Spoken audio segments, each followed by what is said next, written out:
The wind carried a strange sound across the alien settlement, a low hum that seemed to grow louder with each passing minute. The human, David, stopped at the edge of the small market, his eyes scanning the horizon. He had traveled across many worlds, and he had learned one thing. Nature always gave warnings before disaster, and today the warning was loud and clear. Above the settlement, the sky was shifting. Dark clouds swirled unnaturally, glowing with faint green lightning. The air was heavy, too heavy, and every instinct inside David told him something terrible was coming. He looked at the small alien houses, built from thin stone and wood, fragile against any true storm. The people moved about as if nothing was wrong, trading food, laughing, children playing in the dust. David tightened his jaw. He had warned before, and they had laughed, calling humans fearful and dramatic. But he could not keep quiet now. His eyes landed on her. The tiny alien girl, no taller than his waist, with large silver eyes and delicate hands. She was tugging at her caretaker's robe, asking for sweets from the market stall. Her laughter rang like a bell. Innocent and unbroken by fear, David walked forward, his boots heavy on the stone path. "Listen to me," he said firmly, his voice carrying above the chatter. "The storm is not normal. It is dangerous. You must leave. Take shelter underground." The caretaker, a tall alien woman with blue skin and long braids, turned and frowned at him. "Human, again with your warnings?" she said coldly. "You see shadows in every corner, you smell danger in every breeze. Our people have lived here for centuries. Storms pass. They always do." David shook his head, his voice sharper. "No, this is different. I've seen skies like this before. It's not just rain or wind. It will tear your homes apart." The small alien girl tilted her head, her eyes curious. "Is it true?" she whispered to her caretaker, but the woman laughed, brushing the girl's head softly. "Humans fear too much, little one. Do not listen." Around them, others had begun to watch. Some smirked, others shook their heads. "Here he goes again," one alien muttered. "Humans always think the sky is falling." Another added. Laughter spread, and David felt the weight of every mocking gaze. He stepped closer, lowering his voice but letting the words cut through. "If you stay, you'll regret it, I promise you." His eyes locked on the little girl. "You especially. Stay safe, please." But the caretaker pulled the girl behind her and turned away. "You bring only fear," she snapped. "We will not abandon our homes because of your foolish warnings." David's fists clenched, frustration boiling inside. He wanted to grab them, drag them to safety, but he knew it would only turn the whole village against him. He looked once more at the girl, her small eyes meeting his, wide with confusion and maybe, just maybe, a hint of belief. But then she turned away too, following her caretaker. The market noise rose again, voices, laughter, coins clinking. But to David, the world had already gone silent, except for the storm's growl above. He took a deep breath and turned toward the hills.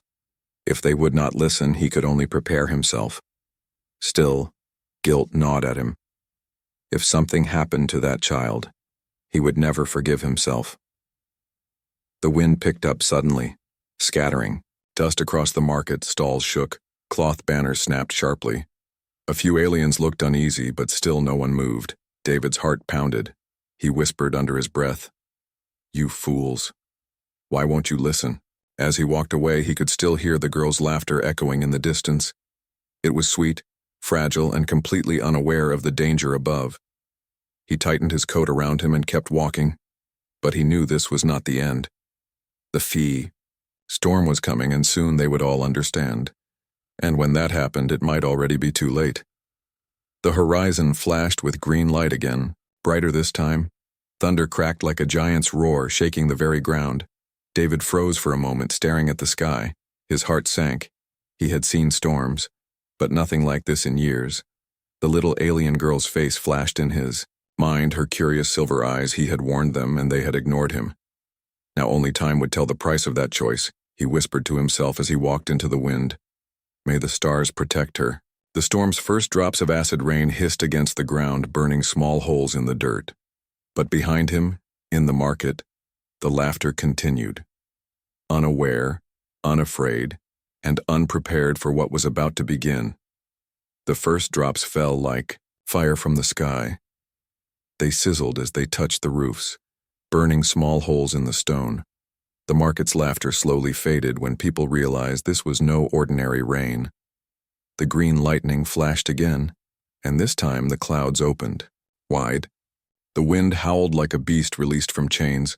Wooden stalls cracked, cloth banners tore away. Children screamed as the acid rain ate through baskets of fruit and grain. The sweet smell of food was replaced by a sharp, bitter smoke. David had not gone far when he heard the first cries. He turned around, his heart racing. The storm had already begun and the settlement was caught in its jaws. "Stars help them," he muttered, running back toward the chaos. The caretaker who had laughed at him tried to pull the little alien girl inside. But the wind ripped the door from its hinges, throwing splinters across the street. The girl screamed, clutching her small hands over her face, her silver eyes wide with fear now. Not laughter. Aliens rushed through the narrow paths, pushing, shouting. Some tried to grab what they could, blankets, food, tools. But most were too late. Roofs collapsed under the pounding storm. Walls crumbled as acid rain ate at the stone. The settlement was breaking apart piece by piece. David pushed through the crowd, his human strength giving him speed. He saw a child trip in the mud, her skin burning from the rain. Without thinking, he pulled off his heavy coat and wrapped it around her. "Run, find shelter," he shouted. The child's father grabbed her and nodded in shock before disappearing into the smoke-filled street. Everywhere David looked, disaster grew. The aliens' proud words, "Storms always pass," were gone now. Fear ruled the market, screams and cries mixing with thunder. But one sound cut through all others, the voice of the tiny alien girl. She was calling for her caretaker, her small body pressed against the wall of a half-broken house. The woman fought against the wind, trying to reach her. But before she could, the roof gave way with a terrible crack. Stone and wood fell, and the caretaker vanished under the rubble. The girl's scream was sharp and raw. "Mother," she cried in her language. David froze for only a heartbeat, then ran toward her. The wind tried to push him back. Rain stung his face, but he forced his way through. The girl tried to climb over the broken stones to reach her caretaker. Her tiny hands bled, her skin burning from the rain. David grabbed her just as another beam fell where she stood. She struggled, crying, "Let me go. She's under there." David knelt, shielding her with his body from the falling debris. He looked at the rubble. Too heavy, too much. There was no way to move it in time. The caretaker's hand, once visible, was already gone beneath the wreckage. He swallowed hard, pain cutting through him. "She's gone," he whispered. But the girl shook her head, sobbing. The storm screamed louder, shaking the ground. A tall tower at the edge of the market snapped in half and crashed down, sending dust and fire across the square. Aliens scattered like frightened birds, their cries lost in the storm. David held the girl tightly, her small frame trembling in his arms. She buried her face against him, her sobs muffled. His heart ached, but he knew standing still meant death for both of them. He lifted her and began to run. Every step was a fight, the mud sucking at his boots, wind trying to throw him down. His arms burned from holding her weight, but he refused to let go. The girl clung to him now, her tiny fingers digging into his shirt. Her cries softened to broken whimpers. She was too shocked, too hurt, too young to understand what was happening. David's eyes searched for any shelter, any place that had not yet collapsed. Most of the houses were falling apart, the roofs eaten by acid. A few larger stone buildings still stood, though their walls were cracked. He spotted one, the old storage hall, its door shaking but still intact. "Hold on," he told her, his voice steady. Though his heart was pounding, the girl lifted her head, her silver eyes dull with fear. "You warned us," she whispered, her voice weak. David felt her words cut into him like a blade. "Yes," he said softly, "but I'm still here, and I won't let you die." He pushed against the storm with everything he had. Finally, he reached the hall, kicked the door open, and stumbled inside. The wind roared behind him, but the heavy stone walls muffled the sound. Inside it was dark, damp, but safe from the burning rain. He set the girl down gently, her body trembling. She looked at him, eyes wet with tears, her voice cracked as she whispered, "Mother." Before breaking down again, David crouched beside her, his chest tight. He had no words that could ease her pain, only one promise burned in his heart. "I'll protect you," he said. No matter what. Outside, the storm raged on, tearing apart the alien settlement. But inside the hall, one human and one tiny alien sat in the shadows. The storm had taken much already, but for the little girl in his arms, the fight for survival had only just begun. Inside the storage hall, the world was quiet compared to the storm outside, but the silence was not peaceful. It was heavy, filled with fear and grief. The little alien girl sat on the cold floor, her small body shivering, her silver eyes red. From crying, her hands were cut and raw from the rubble, her skin burned in patches where the acid rain had touched her. David knelt beside her, his chest tightening. He had seen children cry before, but this was different. This was pain mixed with shock, the kind of wound that cut deeper than the body. He reached into his pack, pulling out a small cloth. "Hold still," he whispered, his voice gentle. But the girl flinched when he touched her hand. Her whole body shook as if even kindness scared her now. David sighed softly, lowering his voice further. "It's okay, little one. I'm not here to hurt you." Her silver eyes lifted to his face, searching, doubtful, but too weak to resist. Slowly, he cleaned the dirt and blood from her hands. The cuts weren't deep, but they stung, and every time she winced, he felt her pain like it was his own. "You warned us," she whispered again, her voice trembling. David froze, his heart heavy. "Yes, I did," he admitted quietly. Her lips trembled and fresh tears rolled down her cheeks. "Mother didn't listen. Now she's gone." The words struck David like a blade. He wanted to say something, to tell her it wasn't her fault, to tell her she wasn't alone. But the truth was harsh. The storm had taken her mother, and no words could undo that. Instead, he reached out and gently pulled his coat around her shoulders. "You're safe now," he said. "I'll keep you safe." She curled into the coat, her small frame almost disappearing inside it, but her trembling didn't stop. Her body was weak, her breathing uneven, and David knew the storm wasn't the only enemy. Her injuries and shock could kill her if he didn't act. He opened his pack again, finding a small water flask. "Drink," he urged, holding it to her lips. At first, she shook her head, too tired, too afraid. But when he insisted, she took a small sip, coughing as the water slid down her throat. Her hands clutched the flask weakly, as though even water was a treasure she wasn't sure she deserved. Outside, thunder boomed, shaking the hall. The girl flinched and pressed herself closer to David. Her voice cracked as she whispered, "Is it going to kill us too?" David wrapped his arm around her shoulders, pulling her against his chest. "No," he said firmly. "Not while I'm here." For a long time, she just sat there listening to his heartbeat. Her sobs quieted, replaced by small, broken breaths. But the pain in her body was still strong. Her skin blistered where acid drops had touched, and her head rested heavily against him. She was fading, and he knew it. He searched the room for supplies. The storage hall had been used for food and tools, but most shelves were bare now. He found old cloth, broken containers, and a few sealed. Jars of dried fruit, nothing for medicine, nothing to heal acid burns. He cursed under his breath, frustrated. Humans had strong immune systems, but alien children? He didn't know how long she could survive. The girl stirred faintly, her voice so soft he almost missed it. Why did you come back for me?" David looked down, meeting her tired eyes. He didn't answer right away. Finally, he said, "Because no child should face this alone."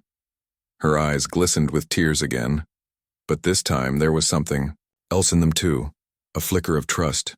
Her tiny hand reached out, trembling, and rested weakly against his arm. For the first time since the storm began, she stopped shaking. The night passed slowly, every thunderclap shaking the stone walls. David stayed awake, holding her close, making sure she didn't slip away. When she stirred in pain, he whispered calm words. When she whimpered in sleep, he wrapped her tighter in his coat. Every moment tested his resolve, but he never let her go. As dawn approached, the storm outside began to weaken. The green lightning faded, the rain slowed, but inside the hall the battle was far from over. The little alien girl's fever grew hotter, her skin clammy. David pressed his hand to her forehead and cursed under his breath. She needs real help, or she won't make it, he muttered. The thought clawed at him. He could lose her too, just like her mother. The idea filled him with rage. Not at her, not at fate, but at the foolishness that had led them here. He had warned them, begged them to listen, and now the only one left was this fragile child, fighting for her life in his arms. David clenched his jaw, his decision made. As soon as the storm ended, he would risk everything to find medicine, to find shelter, to save her. He looked at her sleeping face, pale but peaceful for the moment. "You're not going to die," he whispered fiercely. "Not while I can still fight."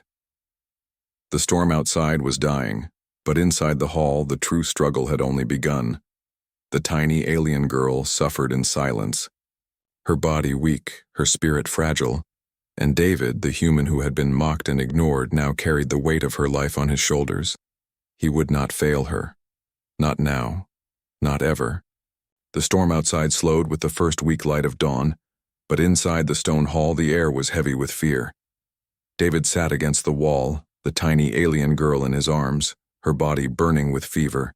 Every few minutes, her small frame shivered, then went limp, her breathing shallow and uneven. David brushed damp hair from her face, her silver eyes opened only halfway, cloudy with exhaustion.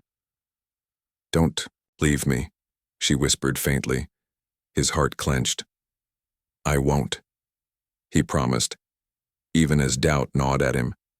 He had seen soldiers die in battle, strong men fall to wounds, but this child, so small, so fragile, was fighting against something. Even worse, the fever was spreading fast, and without medicine she wouldn't last long.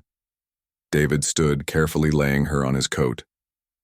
He searched the storage hall again, desperate, pulling apart crates, breaking old boxes. His hands grew bloody, from splinters, but he found nothing useful, only rusted tools and spoiled food. He slammed a crate against the wall in frustration, the sound echoing through the empty room. The girl stirred at the noise, whimpering softly. David rushed back, kneeling beside her. "Easy, little one. It's okay," he whispered. She reached for his hand blindly, and he took it. Her tiny fingers cold despite the fever burning inside her.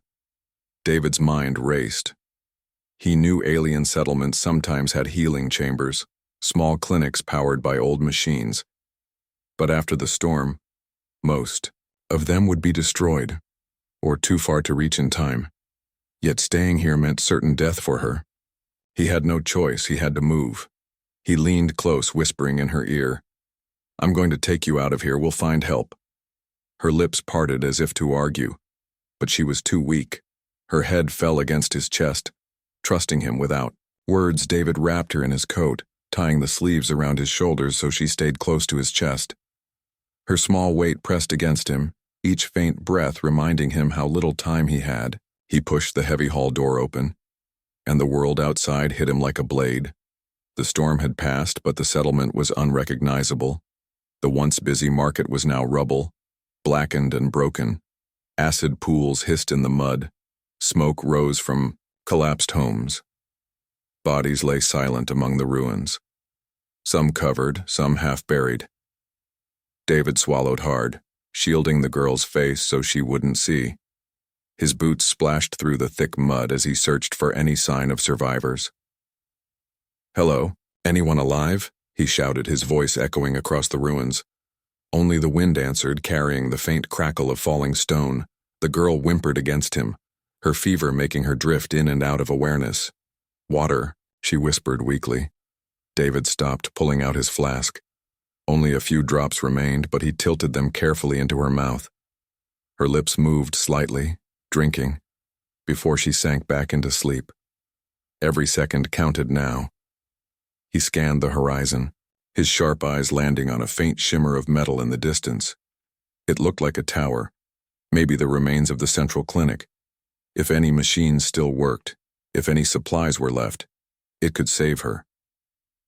David tightened his grip on the girl. "Hold on, little one," he muttered. "Just hold on." He began to run, his legs pounding through the wreckage. The mud dragged at his boots. The air stank of smoke and acid. But he didn't stop. The path was dangerous. Broken beams jutted from the ground. Fires smoldered in pits once. A weakened wall collapsed just beside him, spraying dust and ash across his face. The girl coughed weakly, and David pulled her closer, shielding her with his body. Every obstacle felt like the storm itself was trying to stop him. Minutes stretched into hours, his body aching under the strain, his throat dry, his muscles screaming, but his determination unbroken. He could hear her faint breathing against, his chest slowing, growing weaker. Each fragile breath reminded him. If he failed, she would never open her eyes again. Finally, he reached the tower. It leaned dangerously, half of it destroyed. But the lower levels were still standing. He kicked through the broken entrance, the smell of medicine and burnt wires mixing in the air. The inside was dim, cracked lights flickering, but rows of metal cabinets and machines remained. Thank the stars, David muttered, pushing forward. He found a medical console still glowing faintly, powered by emergency cells. With shaking hands, he placed the girl gently onto a padded table. Her skin was hot, her small body twitching with fever. He pressed the console's buttons, praying the old alien tech would still function. The screen flickered, then a soft hum filled the room. A faint blue light scanned over the girl, identifying her injuries. David leaned close, desperate for answers. The machine beeped, displaying alien symbols. David couldn't read them, but he understood the meaning well enough. The fever was critical, the burns spreading, her chances slipping away. "Not on my watch," he growled, pressing the activation sequence. The machine hissed, releasing a mist of cooling medicine over her body. She stirred faintly, her lips moving as if to speak. David took her hand, his voice firm but soft. "Stay with me, little one, just a little longer." Outside, the ruined settlement was silent, but inside the clinic, the fight for her life had begun. David's heart pounded as he watched, every second stretching endlessly. It was a race against time, and for him, failure was not an option.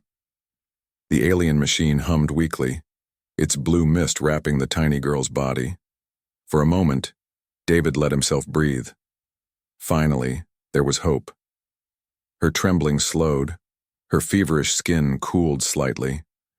But the machine's lights flickered. It was old, unstable, and the energy cells powering it were nearly dead. David clenched his fists, his jaw tight. He knew if the machine stopped too soon, the girl would not survive. He looked around the ruined clinic, searching for more power cells, but the shelves were nearly empty, most supplies stolen or destroyed during the storm. The girl stirred, whispering faintly, her voice cracked. "Human, don't leave me." David froze, his chest tightening. "I won't," he promised, taking her tiny hand in his. Her silver eyes opened a little, filled with fear but also trust. That trust cut deep. It meant he had no choice but to give everything. He found one more energy cell in a broken cabinet. But when he connected it, the console beeped with a warning. Too weak. The machine needed more power than the cells could give. David's heart pounded. If he couldn't feed it enough energy, she would die. He looked at the control panel, his mind racing. Then he saw it. An emergency override that could draw energy directly from a living source. His breath caught. It wasn't meant for humans, but the system didn't care. If he connected, himself, the machine could drain his own bioelectric energy to keep running. It was dangerous, maybe fatal, but it was her only chance. David stared at the girl, her tiny chest rising and falling weakly. He thought of how she had laughed at the market before the storm, how her innocence had been shattered in one night. He thought of her mother buried under rubble. If he didn't act, this child would follow her into death. He tightened his jaw, whispering, "Not while I breathe." He ripped cables from the wall, sparks flying. The connectors glowed faintly, waiting for contact. David sat beside the console, pressing the cables against his arm. Pain shot through him immediately, like fire burning under his skin. His muscles stiffened, his teeth clenched. But the machine's light steadied, the mist growing stronger around the girl. She stirred, her voice barely audible. "What are you doing?" David forced a smile despite the pain. "Just giving you some of my strength," he whispered. Her silver eyes glistened with tears. "But it hurts you," she whispered. He squeezed her hand tightly. "It's worth it," the machine hummed, louder, pulling more from him. David's vision blurred, sweat poured down his face, every second felt like a battle inside his own body. But he didn't let go. He focused on her small figure lying on the table. Her breathing slowly became steadier, her skin less pale. Every improvement in her condition fueled his determination to endure the agony. Minutes stretched like hours. David's arms shook violently, his veins burning as the machine drained his energy. His body screamed at him to stop, but his heart refused. He whispered to himself, "Hold on. Just hold on." The girl's voice broke through his haze, soft but clear. Why would you hurt yourself for me?" David's head tilted weakly toward her, his lips trembling into a faint smile. "Because your life matters," he said. "Because someone has to care." Her eyes filled with tears again, but this time, not from pain. She reached her small hand toward his, brushing his fingers with her weak touch. "Thank you," she whispered, before sleep claimed her again. David's body was failing, his heartbeat unsteady, his strength fading. But the machine glowed brighter, wrapping the girl in healing light. Her wounds closed little by little, her fever broke.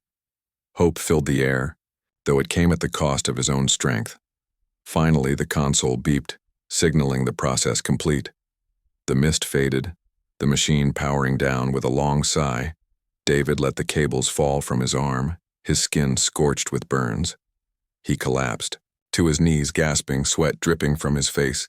The girl stirred on the table, her silver eyes opening slowly. She looked at him, her lips trembling. You kept me alive," she whispered, her voice weak but clear. David forced himself to sit upright, giving her a tired smile. "I told you, I wouldn't let you die." She reached for him, her small hands wrapping around his arm. Her touch was warm now, no longer burning with fever.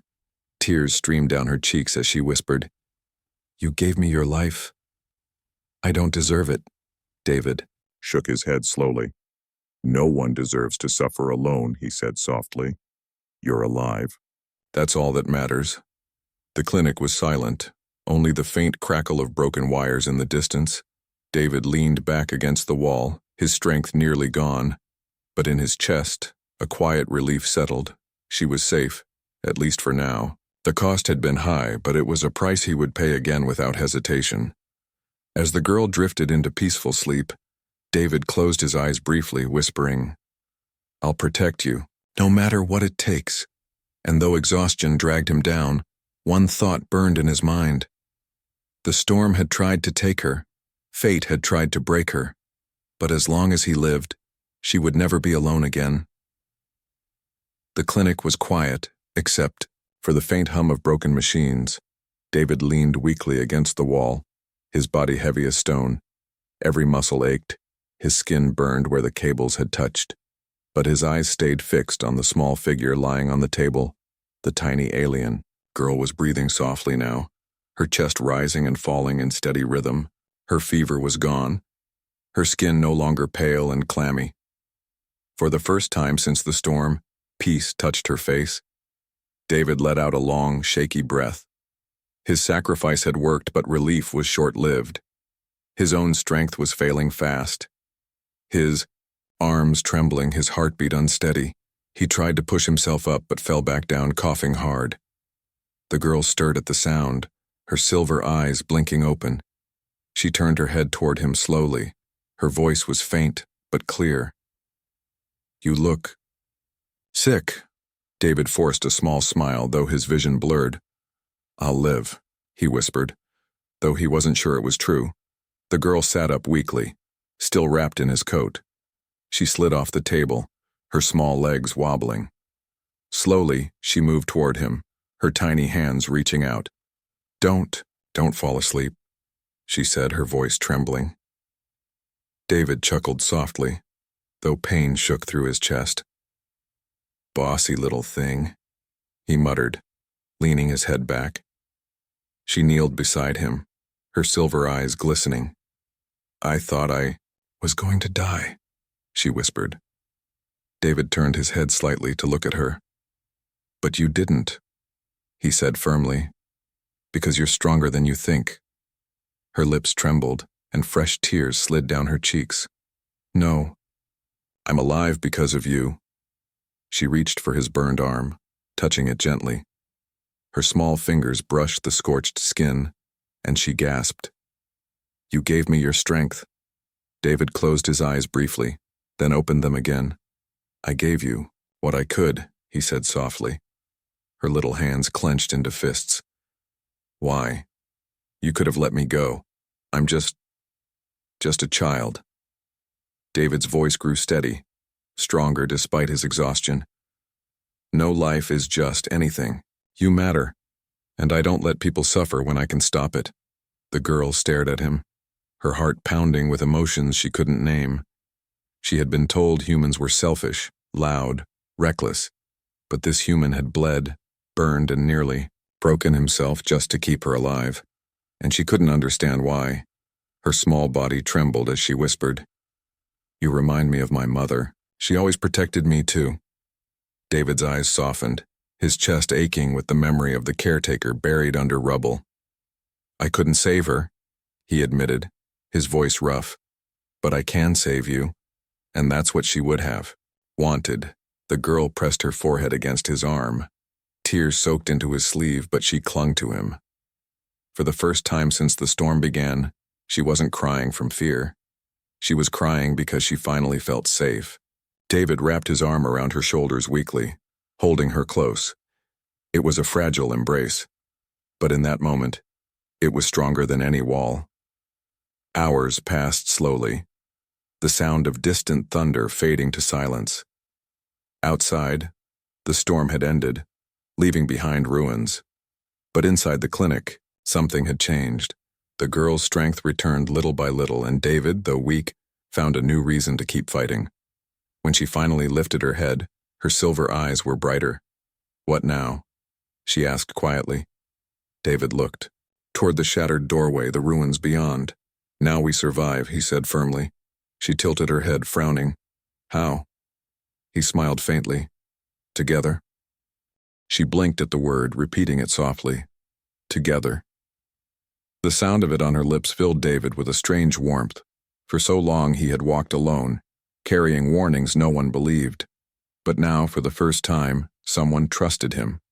Someone needed him. David struggled to his feet, using the wall for support. The girl rushed to help, her tiny hands pushing against his side. It wasn't much, but the gesture made him laugh softly. "You're stronger than you think," he said again. She smiled faintly, wiping her tears with the back of her hand. They stepped outside the ruined clinic, the air heavy with smoke and ash. The settlement was broken, houses collapsed, streets empty. But among the ruins, life was still possible. David looked down at her, his hand resting gently on her shoulder. "We'll find shelter, food, and people who survived," he said. Her silver eyes shone with determination. "And we'll stay together?" she asked, her voice hopeful. David nodded without hesitation. "Always." The turning point had come, not in the storm, not in the clinic, but in their bond, forged in pain and sacrifice. They were no longer a dying child and a wandering human. They were something stronger, 2 survivors bound by trust, and the universe would soon learn what that meant. As they walked into the broken horizon, David's body weak, but his spirit strong, the little alien girl held his hand tightly, refusing to let go. The storm had taken much, but it had given something back too, a bond that neither fear nor death could break. The ruins of the settlement stretched in every direction. Silent houses leaned like broken teeth. Smoke rose from collapsed roofs. The storm had passed, but its scars were everywhere. David stood with the little alien girl beside him, her tiny hand gripping his tightly. They moved carefully through the wreckage. Every step was slow, David's body weak from sacrifice, but the girl stayed close, steadying him whenever he faltered. It was strange. Just yesterday she had been the one trembling in his arms. Now she walked like a shadow at his side, refusing to let him fall. As they crossed the market square, David's eyes scanned the rubble.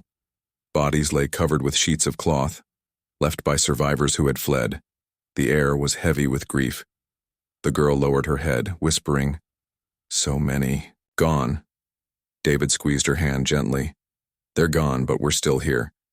That means we fight for them too." They pressed on, searching for life.